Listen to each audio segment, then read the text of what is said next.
G'day, I'm Simon Ware, co-founder of South OC Cars and Coffee. Let's go for a drive.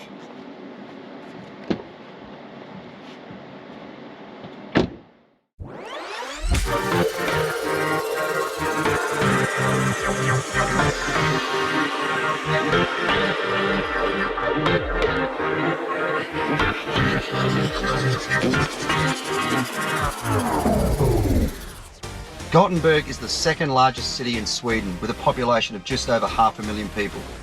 It's also one of the most beautiful cities in the world I've ever been to. Stunning architecture along waterways, maritime museums, excellent food. It's a great place to visit. It's also home to Volvo, one of Sweden's most important exports, and more recently, its wicked stepchild, Polestar. Those of you who know me know I'm a die-hard gearhead. Aside from driving a very modified over 1,000 horsepower muscle car, I've also got a lifted truck with a V8. That's the sort of thing I'm into, and I must admit, I've always been somebody who's pushed back at the idea of electric motor vehicles. But this is different. Right now I'm driving the Polestar 2, and I have driven other electric vehicles in the past. You know the ones I'm talking about. You see a lot of them around Orange County at the moment, and I found that those electric vehicles were like driving an iPhone with wheels. They were all about the technology. They were all about trying to be completely different from the average car. And I guess as somebody who loves cars, I was never going to be into that. The Polestar 2 is Polestar's sedan in this electric vehicle world, and it's a really well put together car. I think to understand the background, you first have to understand who Polestar is. They've been around a long time. They used to be an independent company who were bought by Volvo. They were modifying Volvo cars, and in fact, one of the things that I like about Polestar is that they were the guys who were tuning and building performance cars for Volvo, not only for their regular street vehicles, but also for the racetrack as well. As an Aussie, I'm aware of Polestar because they were building the V8 supercars that Volvo were entering in Australian races and winning. They know what they're doing. The Polestar 2 features 408 horsepower, 0 to 60 in 4.7 seconds. It's a quick little car. It feels like a regular car to drive, but with great acceleration and no engine noise. But that driver connection is still there, something I've never ever found in previous electric vehicles that I've driven. You have that sense of connection to the road. You have a feel on the steering wheel, which is obviously designed by motorsports people. Just a great experience.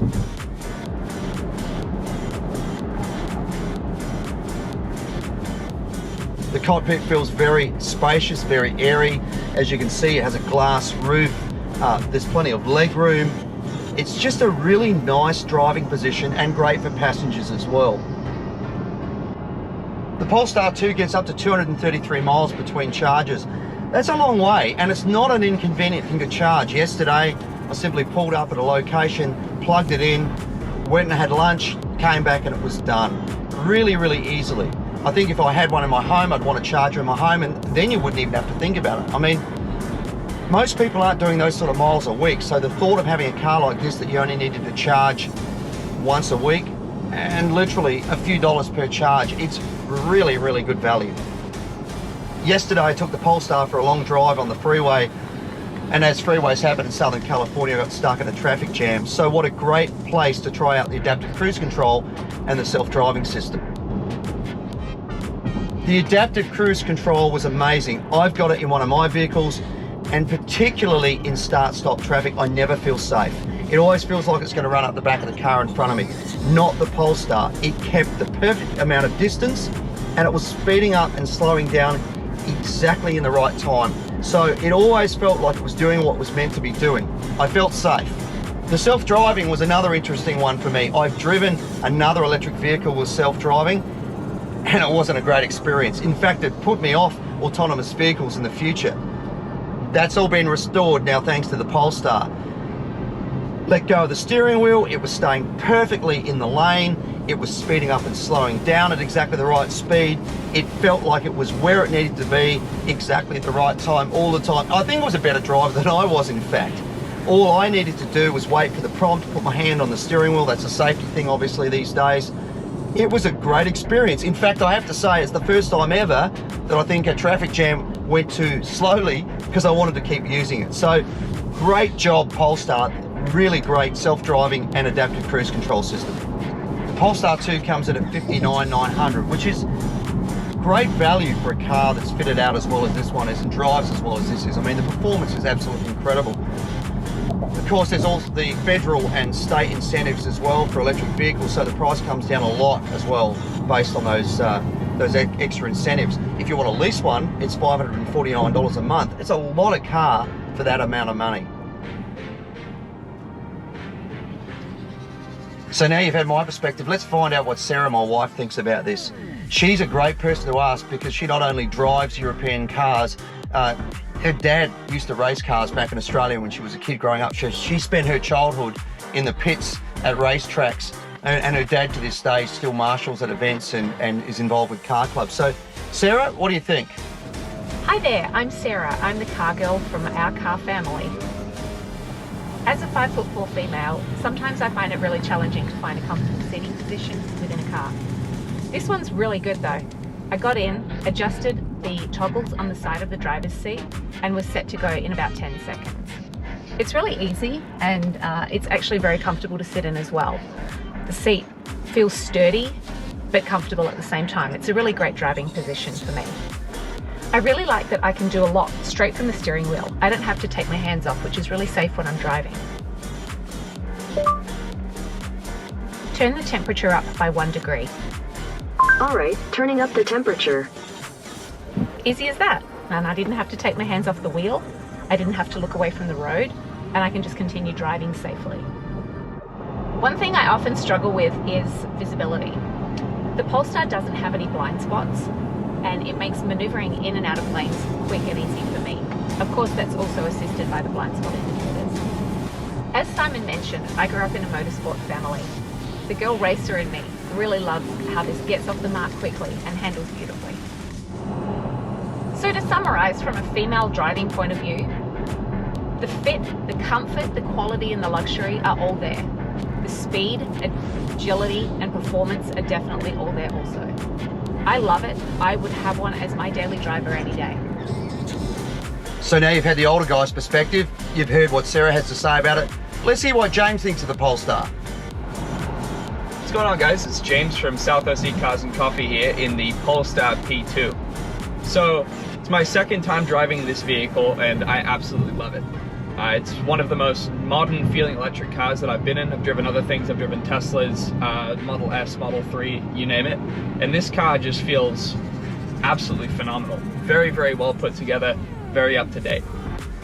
One of my favorite parts about this vehicle is all of the technology inside of it. You have a full digital dash, you have an Android system right in the middle that controls everything from the way that the car drives to the media that you're playing.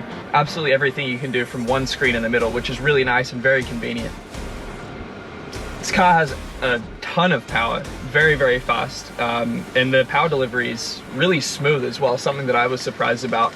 A lot of the time when you drive electric cars, it's kind of choppy power where you put your foot down and it either goes or it doesn't, but the power delivery is fantastic. You have all these different controls in the middle which allow you to change the way that the car drives completely. You have one pedal drive, which will essentially turn on or off regenerative braking. You have creep as well.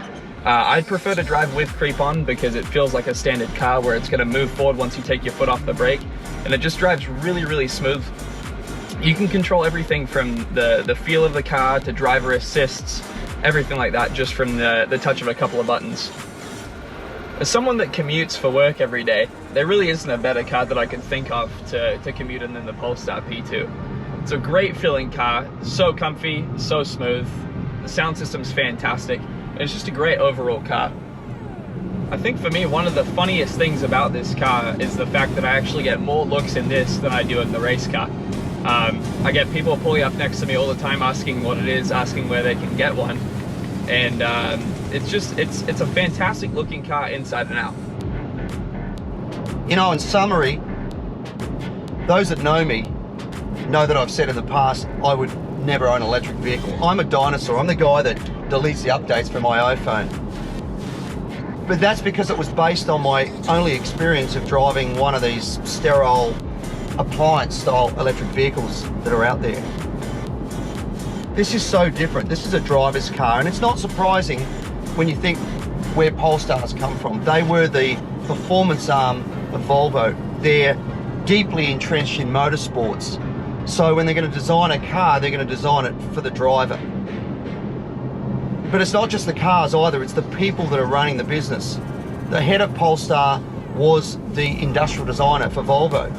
All those great current designs like the XC90, he was the man behind them. And here in North America, Greg, the head of Polestar, he's a car guy through and through. I've known him since 2015 when he was a person that used to bring his classic motor vehicles to South OC Cars and Coffee. That's the difference. These are car guys. They're not tech guys, although the technology is obviously very, very big in these cars. They're not accountants, which I think is one of the biggest problems with the major auto manufacturers these days. They're all being run by bean counters who are more interested in appeasing their shareholder gods and driving great cars with great driving experiences. This has changed my mind. I would be absolutely happy to drive an electric vehicle when it feels as good, as planted, and as interactive with the driver as this car does.